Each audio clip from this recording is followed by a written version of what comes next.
waktu demi saya untuk memenuhi tugas dari modul 1.4, yaitu tentang diseminasi pemahaman dan penerapan budaya positif di lingkungan SDN Kertosari 2. Pertama-tama, marilah kita panjatkan puji syukur kehadirat Allah Subhanahu wa Ta'ala, karena atas dan rahmat-Nya kita diberi kesehatan sehingga pada siang hari ini dapat melaksanakan kegiatan dengan lancar.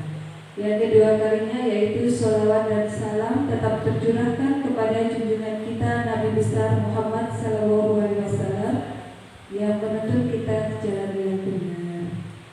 Baiklah Bapak Ibu sekalian, pada kesempatan hari ini saya akan memaparkan tentang diseminasi pemahaman dan penerapan budaya positif. Nah, sebelumnya biar tidak terlalu serius banget, saya tanya, kalau saya bilang SDN Kertosari 2, Bapak Ibu jawabnya luar biasa, gitu ya? Oke, coba SDN Kertosari 2 luar biasa. Mana semangatnya? Ini semangatnya. Terima kasih. Baiklah, sebelum ke materi konsep inti, terlebih dahulu saya tanya, apa yang terbesit di dalam pikiran Bapak Ibu tentang budaya positif? Mungkin seperti itu. Ada yang bisa menjawab? Apa yang terbesit di dalam pikiran Bapak Ibu tentang budaya positif? Yang baik-baik. Oke, terima kasih. Budaya positif berarti yang baik-baik. Oke, terima kasih. Mungkin ada lagi? Kebiasaan yang baik. Baik, terima kasih Pak Imam. Kata Pak Imam tadi disiplin positif, budaya positif berarti yang baik-baik kebiasaannya. Mungkin ada lagi dari Bapak Ibu Dewan Guru? Sudah. Baiklah, kalau tidak ada, ke konsep inti budaya positif itu ada beberapa konsep, yaitu tentang perubahan paradigma belajar, disiplin positif, nilai-nilai kebajikan, kebutuhan dasar manusia, motivasi perilaku manusia, posisi kontrol guru, keyakinan kelas, dan segitiga restitusi. Baik. Nah, untuk yang poin yang pertama yaitu tentang pembelajaran dengan paradigma baru. Di sini yang dimaksud dengan pembelajaran dengan paradigma baru merupakan pembelajaran yang dirancang berdasarkan prinsip pembelajaran berdiferensiasi. Apa yang dimaksud dengan pembelajaran berdiferensiasi?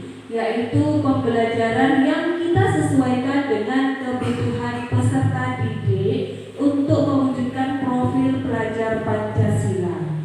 Nah, makanya dari itu kalau dulu kita pembelajaran berpusat kepada guru, dan sekarang kita harus menggunakan pembelajaran yang berpusat kepada siswa. Menurut Bapak Ibu guru, panjenengan sekarang menggunakan metode pembelajaran yang bagaimana? Masih pembelajaran berpusat kepada guru atau sudah mulai sedikit demi sedikit melaksanakan pembelajaran yang berpusat kepada siswa? Oke, namanya juga paradigma baru. Berarti kita mengadakan perubahan sedikit demi sedikit, tidak langsung instan seperti itu ya Bapak Ibu. Jadi alhamdulillah di SDN Kertosari 2 kita melaksanakan perubahan. Berubah itu nggak harus secara instan secara langsung, tapi mengadakan perubahan sedikit demi sedikit untuk melaksanakan pembelajaran berdiferensiasi. Nah, untuk selanjutnya yaitu untuk mengubah paradigma baru tadi yang dulunya menggunakan stimulus respon, sekarang kita menggunakan teori kontrol, di mana yang dulunya itu kita melaksanakan pembelajaran kebutuhannya disamakan semua. Jadi kita melayani anak-anak itu tidak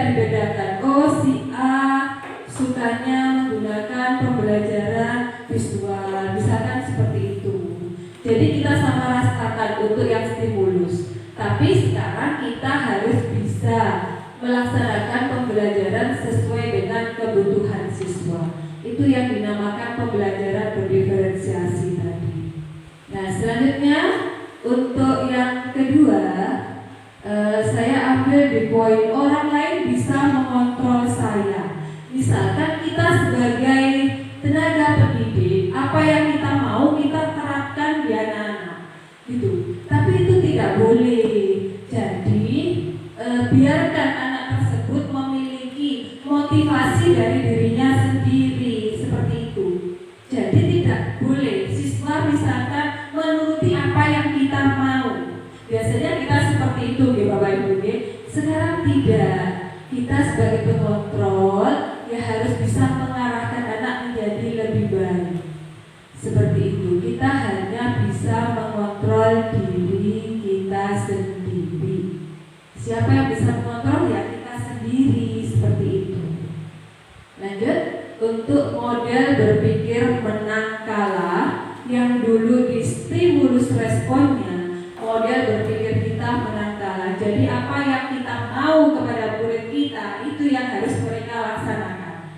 Contohnya misalkan untuk besok PR sebanyak 10 harus kalian kerjakan, seperti itu misalnya. Nah, siswa punya alasan kenapa dia tidak mengerjakan PR.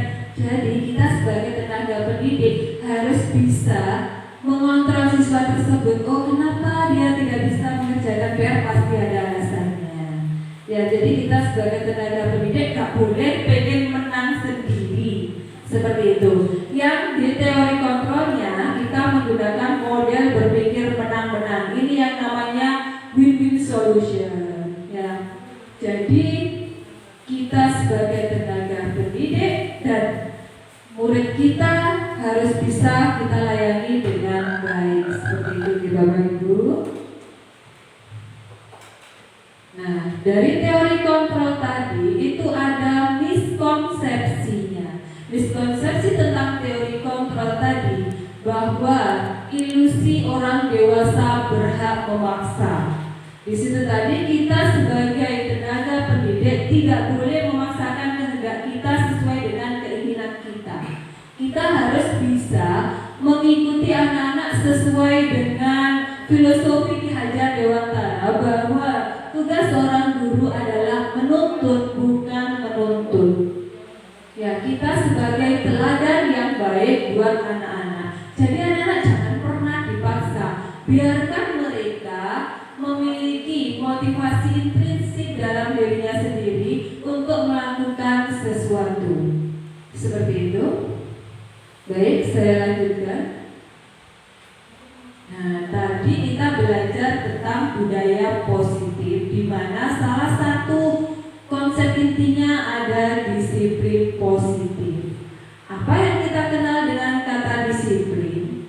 Di sini saya menerangkan bahwa disiplin itu adalah belajar. Belajarnya apa Bapak Ibu? Apa kita sudah disiplin? Oh, ada yang belum, ada yang kadang-kadang. Baiklah. Di sini dari kata disiplin ini artinya belajar. Belajar apa? Belajar memiliki tanggung jawab terhadap apa yang dilakukan berdasarkan nilai-nilai yang kita yakini.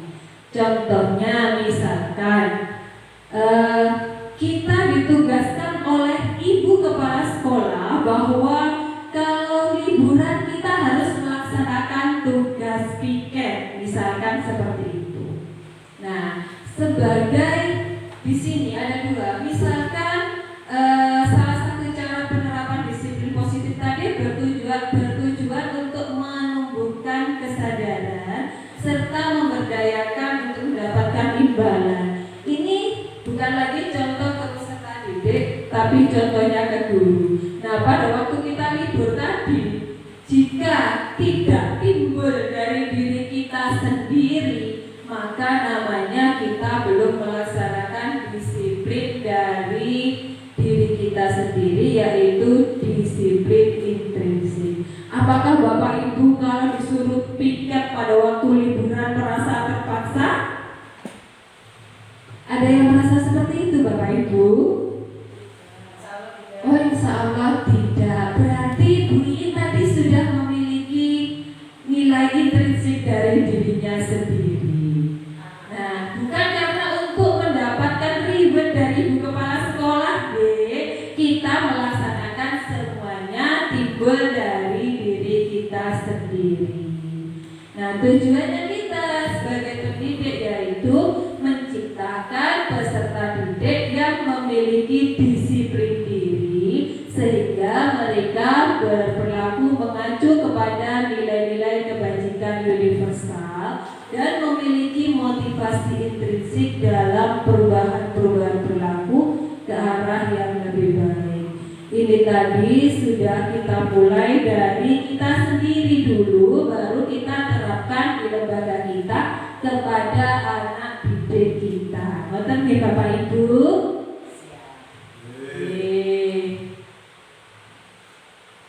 Nah, nilai-nilai kebajikannya apa saja? Ini yang saya ambil contohnya di sini yaitu nilai-nilai kebajikan pada profil pelajar Pancasila poinnya. Apa yang dimaksud dengan nilai-nilai kebajikan? Nilai-nilai kebajikan yaitu sifat-sifat positif manusia yang merupakan tujuan mulia yang ingin dicapai setiap individu. Nah, nilai-nilai tersebut bersifat universal dan lintas bahasa, suku, agama maupun latar belakang. Contohnya ini, beriman bertakwa kepada Tuhan Yang Maha Esa. Di lembaga kita akan menerapkan pembelajaran kepada anak-anak beriman bertakwa kepada Tuhan Yang Maha Esa. Misalkan memulai dan mengakhiri pembelajaran dengan cara berdoa, melaksanakan sholat duha secara bergantian. Itu sudah kita terapkan di lembaga kita. Terus ada lagi yaitu nilai kebajikan yang kedua, berkebinekaan global. Itu maksudnya yaitu kepada nilai-nilai kebudayaan. Walaupun kita berbeda suku, berbeda agama, bahkan berbeda warna kulit pun, kita tetap bersatu. Begitu, nggih? Yang ketiga yaitu gotong royong. Gotong royong di sini bukan maksudnya kerjasama, bukan hanya kerjasama kerja bakti seperti itu, bukan. Tapi kita terapkan dalam bentuk kolaborasi antara kepala sekolah, rekan sejawat, bahkan dengan paguyuban beserta komite dan perangkat desa yang ada di lingkungan sekitar kita. Yang keempat yaitu nilai kebajikan mandiri. Di sini kita sebagai pribadi harus memiliki tanggung jawab. Kalau kita mandiri berarti kita memiliki tanggung jawab. Bernalar kritis, harus memiliki pemikiran yang kritis dalam segala hal. Seperti itu Bapak Ibu di era abad 21. Yang terakhir yaitu nilai kreatif. Kita sebagai tenaga pendidik harus kreatif, memiliki banyak ide baik dalam pembelajaran maupun menciptakan metode-metode pembelajaran sehingga siswa merasa senang dalam belajar. Seperti itu. Baik, Bapak Ibu, biar kita tidak ngantuk karena waktunya sudah siap, monggo ada ice breaking dulu, kita tepuk 5S. Kalau saya bilang tepuk 5S, nah saya tepuk 3 kali prok gitu. Saya contohkan dulu, tepuk 5S. Bila bertemu teman tersenyumlah, lalu ucapkan salam kepadanya. Sapa apa kabarnya, sopanlah terhadapnya, santunlah tanda sayang kepadanya. Biar tidak saya saja, monggo berdiri kita nyanyi bareng-bareng. Oke, monggo Mami dan teman-teman.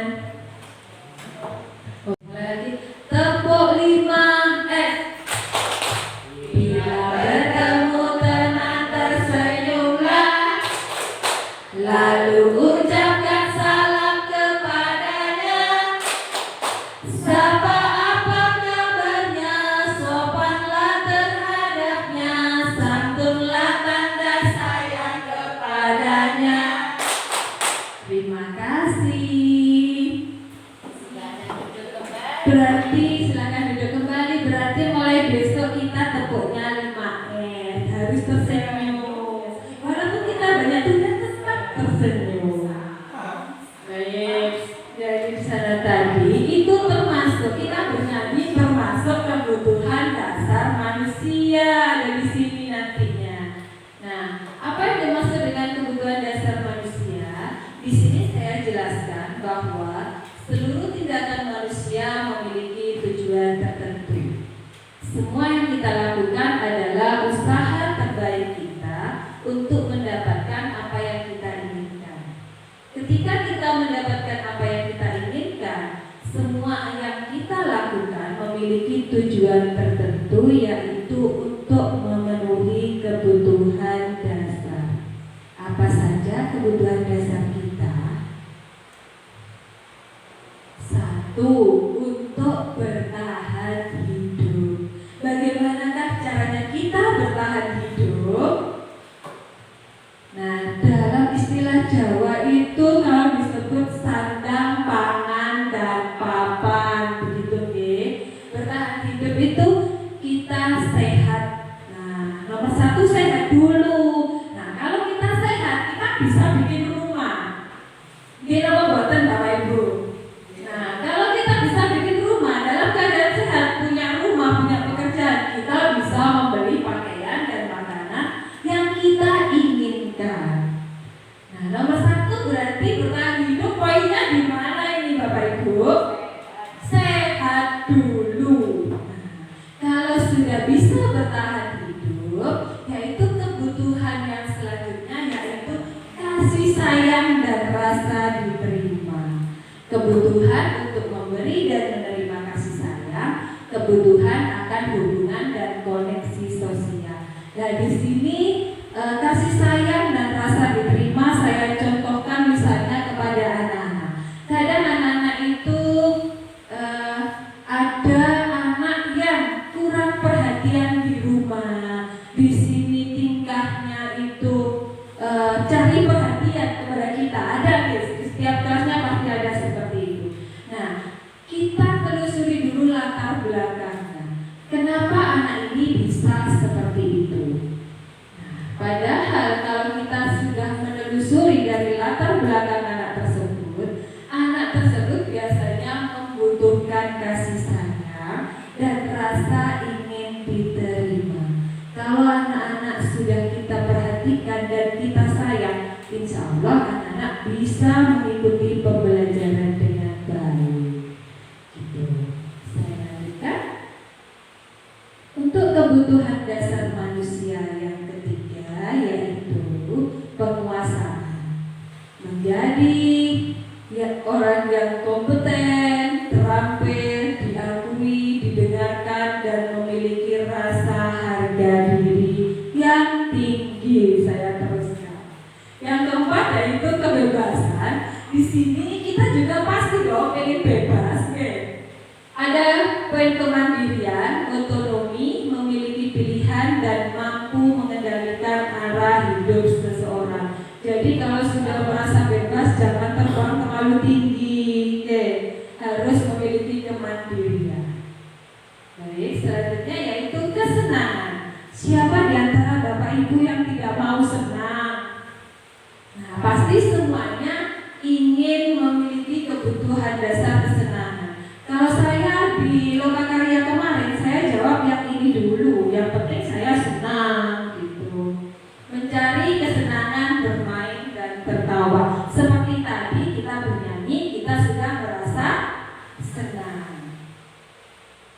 Dari pemahaman kebutuhan dasar manusia tadi, itu ada motivasi perilaku manusia. Apa saja? Yaitu satu, untuk menghindari hukuman dan ketidaknyamanan. Yang kedua, untuk mendapatkan imbalan dan penghargaan. Yang ketiga, untuk menjadi orang yang mereka inginkan dan menghargai diri sendiri dengan nilai-nilai yang mereka yakini. Baik, saya lanjutkan dulu untuk motivasi tadi. Dari situ kita ke hukuman, konsekuensi, Ini sepertinya ada di pembelajaran PMM kita, oke, Bapak Ibu ya, tentang budaya positif, di mana kita juga sudah melaksanakan beberapa poin di situ.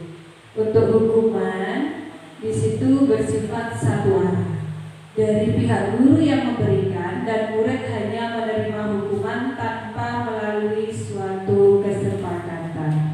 Jadi mulai sekarang Bapak Ibu, kita sebagai tenaga pendidik tidak boleh memberikan hukuman kepada siswa. Misalkan siswa tersebut tidak mengerjakan PR, hukumannya ngosek WC, misalkan seperti itu tidak boleh kita lakukan. Berikanlah hukuman berasal dari siswa yang mendidik. Oke, Bapak Ibu, untuk hukumannya pada poin konsekuensi di sini biasanya diberikan berdasarkan suatu data yang umumnya dapat diukur. Maksudnya peraturan dan konsekuensi yang mengikuti ini sudah diketahui sebelumnya oleh murid. Sikap guru di sini senantiasa memonitor murid. Contohnya bagaimana Bu Diana untuk konsekuensinya? Untuk konsekuensinya itu anak-anak sudah tahu. Misalkan bahwa anak tersebut tidak mengerjakan PR, maka dia harus mengerjakannya pada waktu istirahat. Kalau dia tidak tersisa waktu istirahatnya, ya sudah, berarti itu konsekuensinya. Seperti itu. Paham Bapak Ibu? Oke, saya lanjutkan. Untuk restitusi, apa yang dimaksud dengan restitusi? Di sini restitusi saya jelaskan bahwa proses menciptakan kondisi bagi murid untuk memperbaiki kesalahan mereka sehingga mereka bisa kembali pada kelompok mereka dengan karakter yang lebih kuat. Ini saya kemarin kebetulan sudah melaksanakan segitiga restitusi pada anak didik saya. Untuk poinnya yaitu ada anak yang tidak mengerjakan PR, maka anak tersebut memberikan solusi. Kita cari solusinya bersama-sama. Jadi dikirim dari anaknya sendiri bagaimana anak tersebut bisa memecahkan masalahnya sendiri. Seperti itu untuk restitusinya. Nah, ini pada pelaksanaan studi kasus kita bisa menggunakan segitiga restitusi. Kita mulai dari menstabilkan identitas. Kita tanya kenapa anak itu bisa melakukan hal tersebut. Itu pasti ada alasannya. Misalkan ada anak yang tidak mengerjakan PR. Kenapa kamu kok tidak bisa mengerjakan PR? Jawabannya ketiduran. Nah, alasannya apa kok bisa ketiduran? Capek karena banyak bermain game. Nah, solusinya bagaimana biar tidak ketiduran? Solusinya anak tersebut bermain gamenya dikurangi sehingga dia bisa melaksanakan waktu belajar dengan baik. Seperti itu. Nah, dari kesimpulan restitusi tadi, ini Bapak Ibu, restitusi itu bukan untuk menebus kesalahan. Restitusi yaitu memperbaiki hubungan. Restitusi adalah tawaran bukan paksaan. Jadi kita tidak boleh memaksa ke anak. Anak nanti mencari solusinya sendiri. Seperti itu. Restitusi menuntut untuk melihat ke dalam diri, dan restitusi mencari kebutuhan dasar yang mendasari tindakan serta fokus pada karakter. Kalau dia mengakui kesalahannya, dia masih memiliki karakter misalnya bertanggung jawab. Dari restitusi tadi ke posisi kita sebagai posisi kontrol. Di sini saya jelaskan bahwa 5 posisi kontrol apa saja. Nah, ini pembelajaran kita sebagai seorang pendidik. Nah, 5 posisi kontrol yang harus kita pegang erat-erat di genggaman tangan kita, seperti saya menggenggam ini ya. Nah, itu 5 posisi kita yaitu penghukum, pembuat orang merasa bersalah, yang ketiga teman, 4 monitor atau pemantau, dan yang terakhir adalah manajer.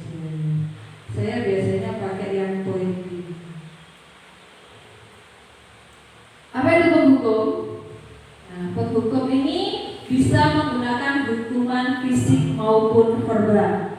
Orang-orang yang menjalankan posisi penghukum senantiasa mengatakan bahwa sekolah memerlukan sistem atau alat yang dapat lebih menekan murid-murid. Tapi di SDN Kertosari 2 tidak ada Bapak Ibu Dewan Guru yang menjadi hukum bagi siswanya. Misalnya contohnya seperti ini. Patuhi aturan saya, atau awas kalau tidak kamu patuhi nilaimu akan jelek, seperti itu misalnya. Anak kan nggak tambah maju, malah tambah takut gitu. Nah, contoh yang kedua misalkan kamu selalu saja salah, padahal anak-anak juga kepinginnya benar, kebutuhan dasar tadi ingin dikasih perhatian. Yang ketiga contohnya yaitu selalu yang terakhir selesai. Di dalam kelas kita itu biasanya ada saja salah satu peserta didik kita yang mengerjakannya pasti setiap hari selesainya terakhir. Nah, saya minta dengan adanya diskriminasi ini kita tidak boleh menghukum siswa. Kita paling juga. Lanjut. Nah, posisi kontrol yang kedua yaitu membuat orang merasa bersalah. Ini misalkan kita bersuara lebih lembut sehingga anak didik kita merasa bersalah. Baik, contohnya misalnya si Fajar di kelas 6 tidak mengerjakan tugas pada waktu dia ada tugas, itu dia tidur-tiduran. Nah, seperti itu. Akhirnya misalkan kita contohkan, kalau kita kasar kepada anak-anak, dia akan merasa tambah malas. Akan tetapi jika kita menggunakan bahasa ibu dan bersuara kita lebih lembut, pasti anak itu merasa dia bersalah kepada kita. Seperti itu. Contoh yang kedua yaitu berapa kali Bapak harus memberitahu kamu ya, seperti itu contohnya. Jadi kita tidak boleh berkata kasar, kita harus bersuara lebih lembut.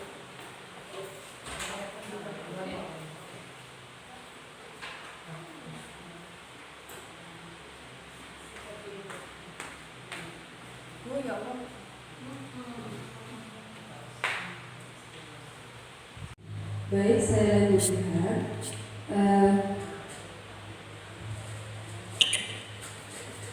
Untuk posisi kontrol yang ketiga yaitu kita memposisikan sebagai teman. Pak guru pada posisi ini tidak akan menyakiti murid, namun akan tetap berupaya mengontrol murid melalui persuasi.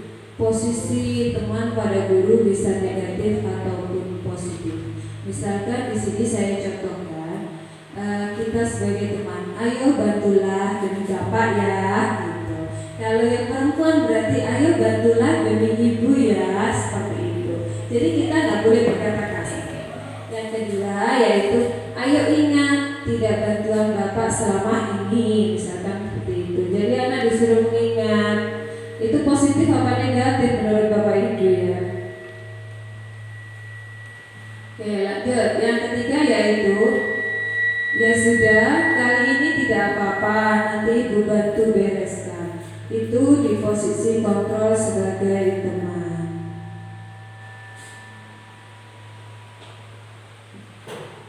Baik, posisi kontrol yang keempat yaitu monitor atau pemantau. Nah, memonitor berarti mengawasi. Pada saat kita mengawasi, kita bertanggung jawab atas perilaku orang-orang yang kita awasi. Pada posisi pemantau, di sini berdasarkan pada peraturan-peraturan dan konsekuensi. Dengan menggunakan sanksi atau konsekuensi, kita dapat memisahkan hubungan pribadi kita dengan murid sebagai seorang yang menjalankan posisi pemantau. Nah, misalkan di sini saya contohkan peraturannya apa? Apa yang telah kamu lakukan? Sanksi atau konsekuensinya apa? Seperti yang saya contohkan tadi. Ini misalkan ada anak yang tidak mengerjakan PR dan konsekuensinya bagaimana. Tadi seperti itu ya, yang habis di waktu istirahatnya tadi, konsekuensi contohnya. Selanjutnya yaitu pada posisi manajer.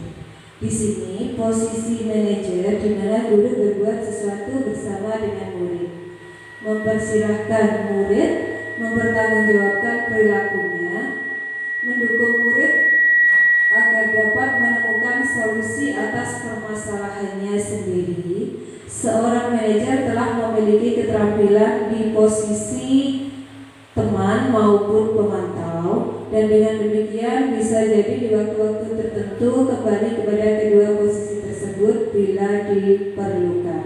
Contohnya apa saja? Misalkan apa yang kita yakini. Nah, di sini anak-anak tadi itu sudah melakukan kesepakatan tentang keyakinan kelas. Nah, nanti ada poinnya sendiri. Yang kedua yaitu apakah kamu menyaksikannya? Jika kamu meyakini, apakah kamu meyakininya? Jika kamu meyakininya, apakah kamu bersedia memperbaikinya? Nah, seperti itu. Yang ketiga yaitu apa rencana kamu untuk memperbaiki hal ini? Itu jika kita sebagai posisi manajer.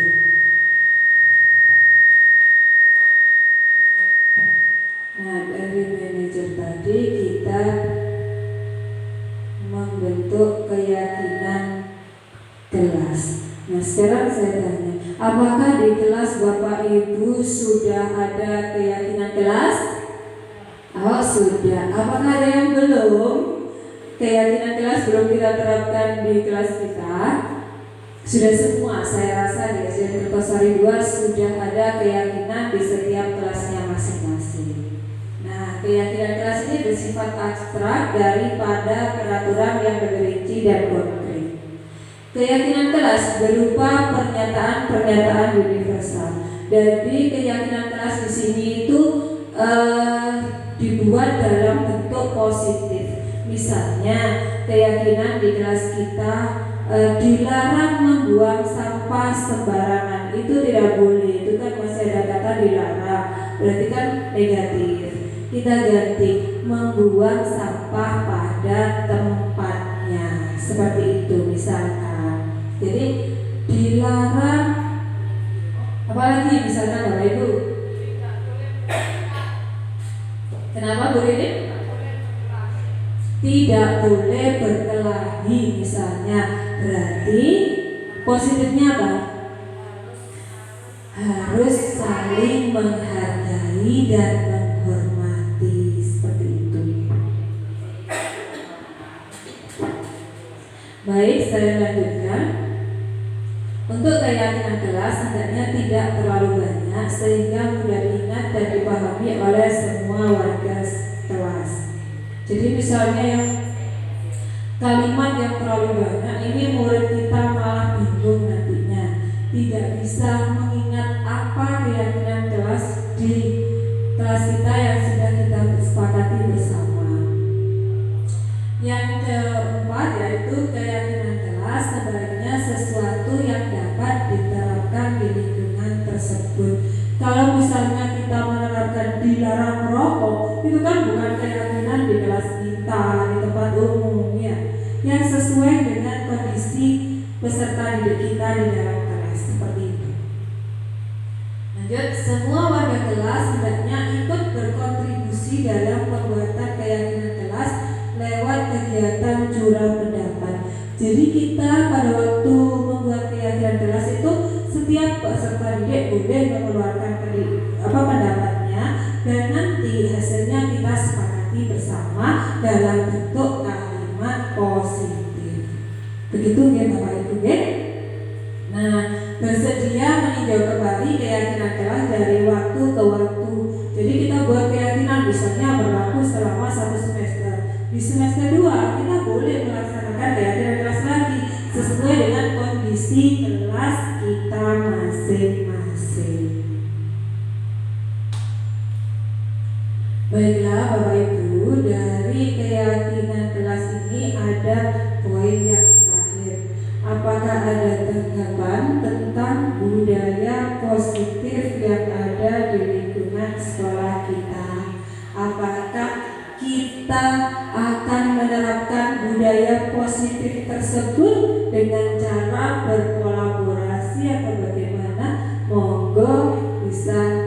ada tanggapan satu atau dua dari teman-teman mungkin?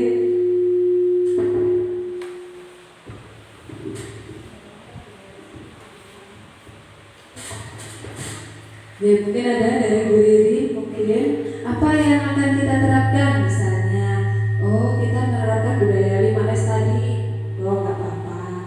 Apa ada tanggapan dari pemaparan diseminasi hari ini?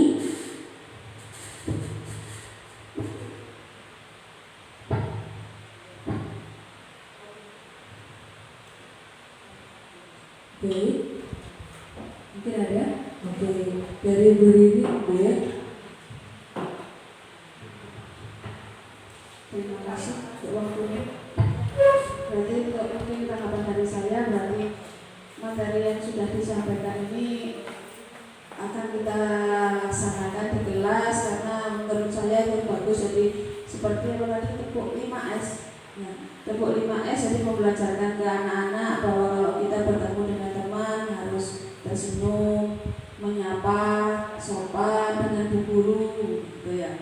Terus sopan dan sayang kepada temannya. Nah, terus lagi seperti keyakinan kelas, mungkin di kelas ketika yang kita buat masih ada kesalahan, berarti nanti perlu kita rubah dengan kalimat positif. Itu saja. Karena kami buatnya di setiap kelas masih ada kata-kata negatifnya. Jadi untuk materi hari ini sangat bermanfaat. Terima kasih banyak.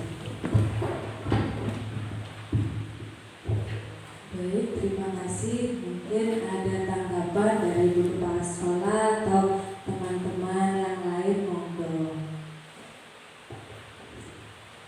Terima kasih waktu yang disampaikan.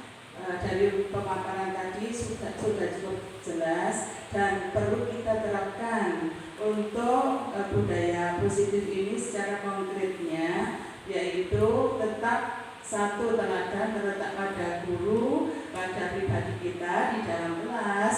Ke anak-anak itu adalah ketuk hatinya, dekati dia, berikan reward sejak, bukan masalah reward yang bersifat material, tetapi bila ucapan baik, tepuk pada baunya, insya Allah anak-anak itu secara halus diketuk hatinya akan memperoleh hasil yang lebih baik, hasil yang lebih maksimal dalam pembelajaran. Terima kasih, bagus sekali untuk Bu Diana Veronica yang telah memaparkan sedemikian untuk disiplin positif. Terima kasih. Terima kasih kepada Bu Riri yang disampaikan.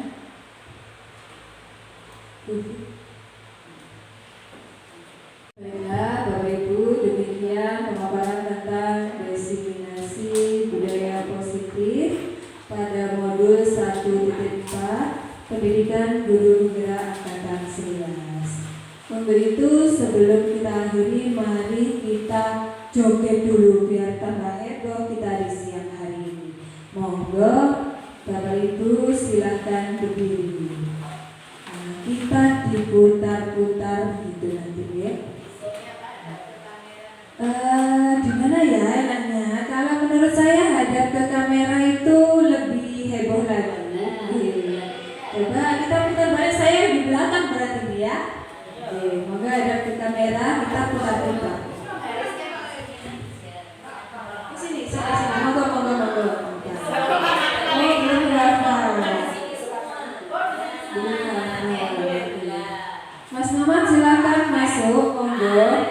Mas Mamat. Ada senang ya. Saya di belakang enggak apa-apa, kita putar-putar. Nah, ya. Yuk kita lihat ini Mas, di situ sama Mas, enggak kelihatan enggak apa-apa. Nah, sini wes. Yuk kita muter-muter hari ini ya. Guys, berikutnya Mas Mamat geser sana mungkin. Nah, gini. Oke, siap. Baik, sudah. Yo, oke. 1, 2, 3. Nah, inilah Bapak Ibu guru.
banyak atas waktunya yang sudah menyempatkan untuk saya. Terima kasih. Saya akhiri. Assalamualaikum warahmatullahi wabarakatuh. Waalaikumsalam warahmatullahi wabarakatuh. Terima kasih.